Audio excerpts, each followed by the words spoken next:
तो कहानी की शुरुआत होती है और हमें एडमाइन नाम का एक लड़का दिखाया जाता है जिसे अब जवानी के झटके आने लगे थे और लड़कियों के इंग्लिश सपने देखने के बाद वो खुद को काबू में नहीं रख पा रहा था। लेकिन तब तक उसके रूम में उसकी मॉम आती है और उसे कहती है कि तुम बाहर से पानी लेकर आओ। जिसके बाद अब उसे हम देखते हैं कि वो अपने घर से बाहर पानी भरने के लिए जाता है, लेकिन बाहर पानी नहीं आ रहा था। जिसके बाद वो बाल्टी को लेकर जंगल की तरफ पानी भरने के लिए जाने लगता है।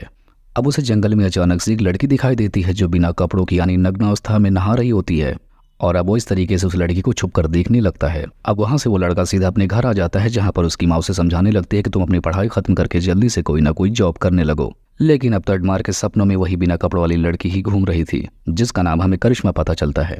अब हम देखते हैं कि एडमान के दिल में फिर से करिश्मा को देखने के सपने सजने लगते हैं। जिसके बाद वो अगली सुबह फिर से करिश्मा को नंगा देखने के लिए उसके नहाने के बाथरूम के पास जाकर उसे देखने लगता है। अब इसके बाद एडमान जब उसका पीछा करता है तब वो देखता है कि उसके घर में एक बुढ़ा आदमी भी रहता है और उस बुढ़े आदमी को करिश्मा डैडी कहकर पुकार रही थी। अब यहाँ पर एडमान देखता है कि करिश्मा अपने डैड के साथ ही इंटीमेट होने की कोशिश कर रही थी। अब ये सब कुछ देखने के बाद एडमार काफी शॉक्ड हो जाता है। अब एडमार को इस चीज की लत लग चुकी थी जिसके बाद वो हर रोज उसकी झोपड़ी के पास जाकर उसे नहाते हुए देखने लगता है। अब यहाँ पर वो करिश्मा को इस हालत में देखने के बाद मास्टरबेशन करने लगता है जहाँ पर उससे गलती हो जाती है और वो झोपड़ी एडमान के ऊपर गिर जाती है। जिसके बाद वो लड़की एडमान को इस हालत में देख लेती है। अब यहाँ पर एडमान उसे सॉरी बोलकर वहां से जाने लगता है, लेकिन तब तक करिश्मा उसे रोक कर कहती है कि तुम्हें पहले मेरी झोपड़ी सही करनी होगी तब तुम जा सकते हो। अब इसके बाद एडमान करिश्मा की झोपड़ी सही करने लगता है और वो झोपड़ी सही ही कर रहा था तब तक करिश्मा उसे सेड्यूस करने लगती है और उस बच्चे के साथ यहीं पर वो इंटीमेट भी हो जाती है। लेकिन इधर एडमान के मन में तो लड्डू फूट गए थे। अब वो इतना खुश था जब वो घर जाता है कि उसकी मॉम भी उसे देखकर समझ जाती है कि आज एडमान कुछ ना कुछ कांड करके जरूर आया है और यहाँ पर उसकी मॉम उसे वार्न भी करते हैं कि तुम्हें लड़कियों के चक्कर में नहीं पड़ना है क्योंकि वो तुम्हें बर्बाद कर देंगी। अब इसके बाद हम देखते हैं कि करिश्मा एक मार्केट में जाती है जहां पर वो एक शॉप के अंदर घुसती है तो उसकी एक फ्रेंड होती है जो वहां पर कस्टमर के साथ ही लगी हुई थी और तभी उसकी फ्रेंड उसे बताती है कि ये मार्केट जल्द ही बंद होने वाली है और ब्रोकर इनके सारे पैसे लेकर भाग चुका है। और हम जान पाते हैं कि इसी मार्केट में एडमान की मॉम भी काम करती हैं। अब करिश्मा जैसे ही मार्केट से अपने घर पर जाती है तो वहां पर एडमान भी आ जाता है और यहाँ पर ये दोनों फिर से एक बार एक दूसरे के साथ इंटीमेट होने लगते हैं। अब इनकी आऊ की आवाज़ें सुनने के बाद करिश्मा का डैड भी उसी तरफ आने लगता है जिसे देखने के बाद एडमान वहां से भाग जाता है और करिश्मा के डैड को कुछ भी पता नहीं चल पाता। अब हम देखते हैं कि एडमान अपने घर पर आ जाता है और वो वहां पर देखते हैं कि उसकी मॉम की फ्रेंड वहां पर आई हुई थी जिसके बड़े बड़े फिगर देखने के बाद एडमान के मन में लड्डू फूटने लगते हैं और उसकी मॉम के जाने के बाद ये दोनों वहीं पर इंटीमेट होने लगते हैं।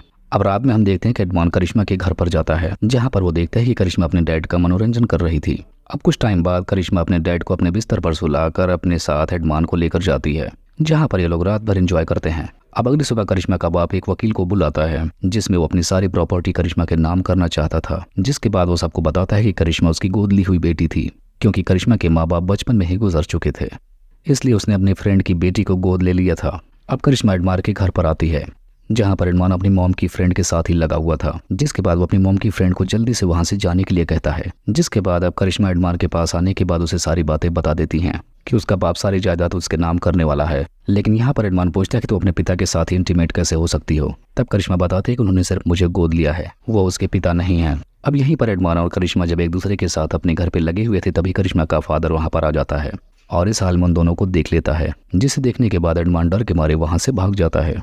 अब करिश्मा का फादर अपने आप को गोली मारने वाला था, लेकिन यहाँ आने के बाद करिश्मा उससे कहती है कि मैं सिर्फ तुम्हारी हूँ, तुम्हारे अलावा किसी और की नहीं।